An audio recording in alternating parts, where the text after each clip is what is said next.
let's go and talk about Guardians of the Galaxy Volume 2, which is the sequel to 2014's Guardians of the Galaxy, the 15th film in the Marvel Cinematic Universe.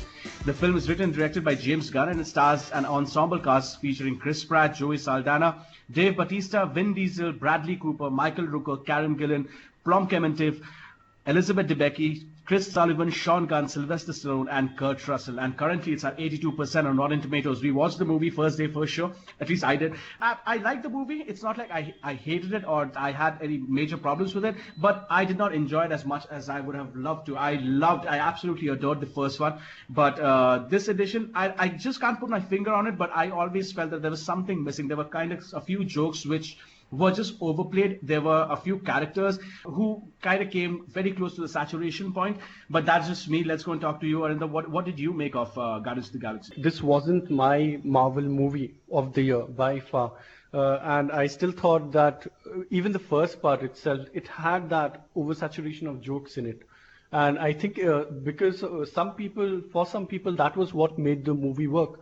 But for me, there was also that aspect of it being too comedic at times, even when it did not need to be. Like you said, the Whedonism was too much in some of the scenes. This movie seems to have overplayed their hand, especially during the opening sequence. Groot is seriously on the verge of getting minionized. The kids will lap it up, and I saw that it was getting huge laughs, but some of the more comedic moments, like some of the references, the audiences were totally lost. Like they literally showed the picture of David Hasselhoff and called him David Hasselhoff. And when he appeared on screen, like no one seemed to know what was going on. So it was odd. And also some of the jokes, which were highly adult in nature, went over people's head. And I was so very grateful that James Gunn wrote that flying fox dialogue. It was like one of those F-cuff dialogue which was written in Sherlock, in which you could just go over the censors without them needing to cut the scenes. And that is also one of the major gripes, which I think made a lot of difference. And many people are complaining that the Indian censors have horribly butchered this. There was some scenes that you could just know that, there's nothing in it, you did not have to censor that. Why did you just bother censoring it? Because you can make out almost what they're saying. And that being said, in almost every aspect, I thought Volume 2 was a better movie than Volume 1. This is one of the most weirdest things I've heard. You complain for 5 minutes and then say it's better than the original. But let's just... Hear me out. The job of sequel is to build upon the original, and whatever the original has promised, you have to deliver on whatever the original had intended to be, and also do some massive world building. I think Guardians of the Galaxy Volume 2 did that and did an awesome job. I think all the characters were well fleshed out, considering how many characters they had in it. Yeah, I think it was more than what Age of Ultron had in it. And I think every character got its due. There were some story arcs you did not see coming. And right at the third half, I think you could see it forming, right from Volume 1, especially the one with Michael Rooker. I did not see the father and son, the entire sequence playing out for them, because when that was listed in the soundtrack, at least in my mind, I thought it would be Kurt Russell somehow sacrificing himself for whoever the main villain was, because I have stopped seeing the trailers, so I did not know who the villain would be. And that was also another point that I would like to make, is that the villain was really well written this time around. It was not a simple cardboard cutout like the other, like Ronan was in part 1. This guy, like the best villains he was just doing what came naturally to him. He did not have any outward motivation, and also in the plot, there was no MacGuffin this time. I think this is what you thought was missing, that they needed to do a specific thing. Yeah. So there was no MacGuffin device. There was no need for it. They naturally build upon, even tease that at the end of Volume 1. They say when Yondu says that he doesn't know who his father is or something like that. So I think they build up massively upon that promise, and I think they delivered on every aspect. My only gripe is that they could have toned down a little on the humor, but I loved it for what it was. Right, let's just talk about the humor because the humor plays like a massive, massive part in this film. I mean, you said it correctly when when you said like they bombard the audience with so many jokes that even the subtle ones just go over the audience's head. And talking about this character Groot, you're absolutely right when you say that he's becoming the new Minion because this movie there were scenes where Groot was involved where he didn't need to be. I thought like they were pushing the joke way too far, and the part where I actually started rolling my eyes was the Taserface scene. Because you made the joke. You've given me the punchline. There's no need to go over and over and over and over, just hitting me with the punchline over and over again. It made no sense. I understand that there is an audience for it, but you've done it once. It's very difficult for lightning to strike twice, and that was the part where I actually got out of the film. But talking about the positives, I thought Michael Rooker was fucking great in this film. I understand that Batista's character of Drax is completely changed from what we've been introduced to, and even for long-time comic book fans, this is a character which is not this. Okay, the way he's portrayed as a wisecracking guy who doesn't get metaphors, this is not his character. Probably in the CM Punk run of the books, he is, but in the classic sense of the term, he is not this character. I am a fan of this character more than what he was in the comics. If you read Infinity Gauntlet, he's just a straight-laced power builder guy. Yeah, like I was saying, I thought Michael Rooker was fucking fantastic in this film. His story arc was so fucking great. I'd be very disappointed if Starhawk and the original Ravagers don't bring him back in time and save him. But then again, that will be a very, very, very fan-servicey moment, more than what we got in this film. So that does it for Michael Rooker. I will really miss him in the next Guardians of the Galaxy whenever that comes out, because the talks are that Guardians of the Galaxy 3 has already started pre-production. Would you like to comment on the story? Let's go and talk about the story of this film. Yes, it was very funny because the way it started off, you can't get pissed with the Sovereigns, because they were rightful to get pissed, right? They got something stolen off them. The Guardians were supposed to do a job. They get the job done, and then they pull off a heist, which they were supposedly like only trying Rocket to pulls off a heist. It's not the Guardians. They are not even, they don't even know. Only Rocket does it. By the way, for all you listeners out there, we'll be talking a little bit. The discussion may go a little bit spoilery. So if you haven't watched the film, you guys can watch the film and come back. We're still here. So let's go and talk about the plot. Like I was saying, only Rocket manages to fucking steal the what was that? Batteries, right? He steals some batteries. Yeah, which they are supposed to protect from Obelisk. And by the way, that scene is completely from Annihilation, I think, Annihilation Conquest. So that was completely a comic book panel on screen, which was fucking great to watch. Yeah, I thought the intro itself was done very well. I liked the idea of Groot just playing around while the entire action sequence takes place in the background. But the problem was that it ran for too long. It should have been edited down. I thought it was okay. You've shown it's a dance sequence. Guardians of the Galaxy now has established that it will start off with a dance sequence. I think the first part with the "Come and Get Your Love" sequence, it was much better. It showed us what tone we had to expect from it, and it did a great job within a limited amount of time. But this seemed to go on forever and ever. Though it was a very, very enjoyable sequence. And mind you, I might be complaining too much, but I love this movie. I'm just picking apart the things which bothered me a bit. So take this from someone who loves it a lot, but I'm just telling you which parts bothered me. You will enjoy the parts in Ego? That's the part of the movie in which it dragged down a lot, especially when he makes the ball and they play catch. I groaned, That could have been written better. I think that's when almost everyone is complaining that the movie went off on a bit of a tangent and it just wasn't matching with the first and the last parts of the movie. This guy, he was so enamored with his father and the fact that he is a god with a small g. All of a sudden, there's something happens. I'll try not to spoil it for the listeners out there, but all of a sudden, his complete ideology about who his father is completely changed. I think that could have been written a little better. That was one of my primary reasons why I thought the part 1 of Guardians of the Galaxy was a better film, because in no sequence does that movie drag. At least for me personally, that movie does not drag. It just sets a tone and it just goes on with it. And let's just talk about the space battles, because these space battles, the one where they're going through the asteroid field, that's straight Star Wars, man. That guy is just ripping off fucking Empire Strikes Back. I looked at the screen and I was watching it with a friend and I told him, dude, this is like fucking Star Wars. They're doing Star Wars right now. So I understand it's supposed to be a homage to George Lucas's work and all of the great space operas, because this inherently is a space opera. But in the space battles in the first movie, I thought they were much better choreographed than in this one. You know what was a better Star Wars moment? When Ego reveals something and when Star-Lord snaps out of it. It was Han Solo shooting Darth Vader. There were no questions asked. It was instantly switching off, like no clever dialogues, no nothing. He just straight went for his guns. That was like Han Solo, through and through. That was one of my favorite moments in the entire movie. I get that, but it doesn't fit into the Star-Lord character, because Star-Lord in this moment, let's stick with the Star Wars analogy, at this moment he's Luke Skywalker. He just snapped from Luke Skywalker to Han Solo, just like that. And I was like, yeah, wait, exactly. What the fuck?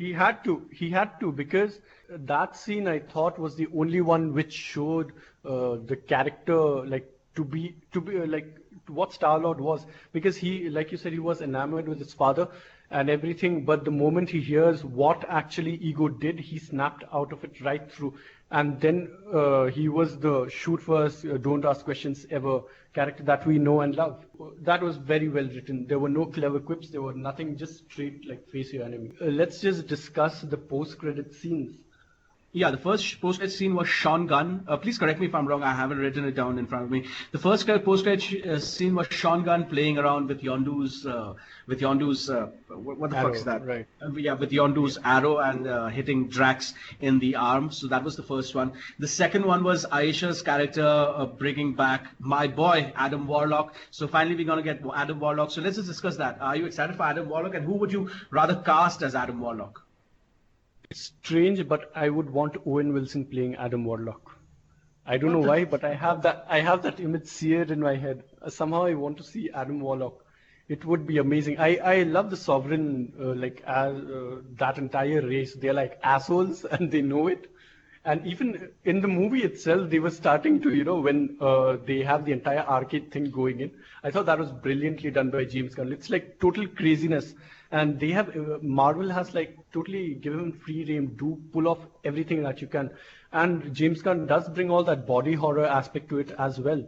In many of the transformation scenes, you see all those body horror parts, and there are those visual gags, the physical humor, especially in the rocket anti-gravity forest shootout scene.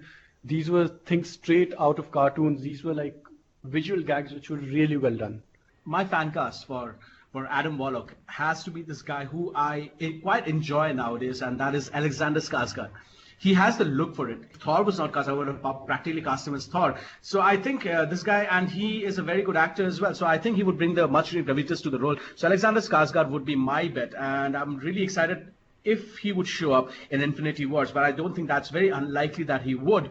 But if he does, that would be fucking great. So yeah, so that was the second one. The third post-credit scene was Groot as a teenager, and Star-Lord comes into his room and sees that his room is a complete mess and he's playing video games, and Groot just goes on a rant where he just says, I'm Groot, but in different inflections and different ways of communicating. And yeah. Would you want Guardians of the Galaxy Volume 3 to have teenage angsty Groot? No. I would want him as the good old Groot as we know and love. I'm just sick and tired of Groot being the focal of all humor. Fuck that shit. I would want Groot to be the badass, the guy on whom Rocket can just stand up and just shoot motherfuckers. So that's all I could give a shit about Groot. For all his popularity as Baby Groot, I don't really find the character anything. Don't relate to that character. I'm pretty sure that's not meant for me to, for people like me or my demography, but I really couldn't give a shit about Baby Groot. I just want the old Groot back, which is just the best.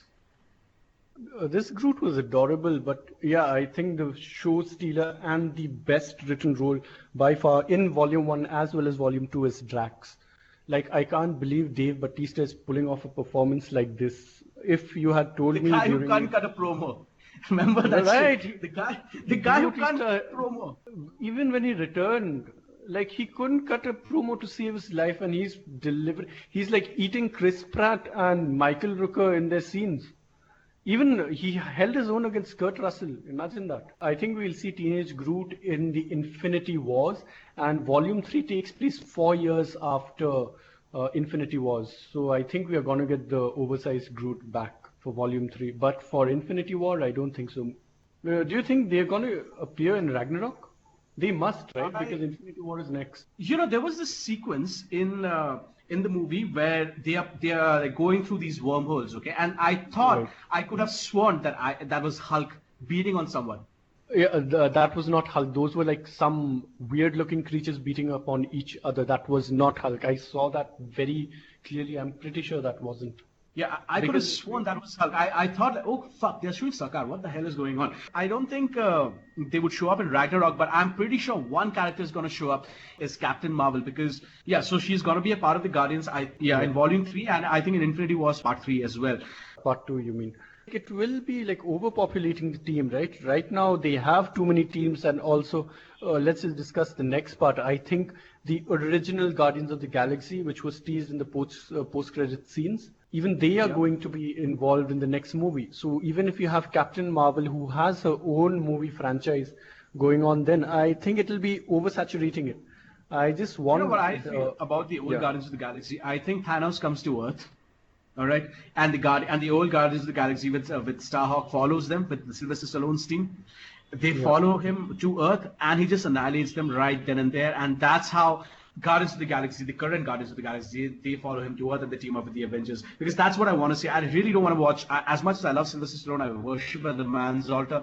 I don't want to see Sylvester Stallone, this Sylvester Stallone in any action movie. That's it, man. How many more? How much more? I don't know. For me, I would like to see him in bit roles. I do like this one had just the perfect amount. Yeah, just the perfect amount of Sylvester Stallone that you would expect, especially because he was not in makeup. I was expecting him to be some character, some weird-looking character or something, but he wasn't. He was just playing Sylvester Stallone. So that would be a little weird for me to watch. Yeah. And speaking about age-old action stars, how cool it would be that in Ragnarok, if you see Arnold Schwarzenegger as the Grandmaster? Holy fuck! I don't think that's ever going to happen.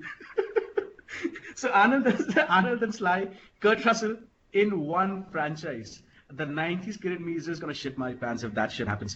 And the final post-credit scene was Stan Lee as an astronaut sitting with Uatu and the Watchers. And they are basically like going on and I think watching over the Earth because that's what they do. The fucking Watchers, literally, all they do is watch. So they are doing that and Stan Lee says, I'm not finished with my stories yet. So basically what we can assume is Stan Lee being the creator of the Marvel Universe, or so he claims. He is telling all the stories of the Avengers and the Fantastic Four, I hope so, Spider-Man and the Guardians of the Galaxy to the Watchers, and he's just filling them in. And he says, I'm not done with my stories yet.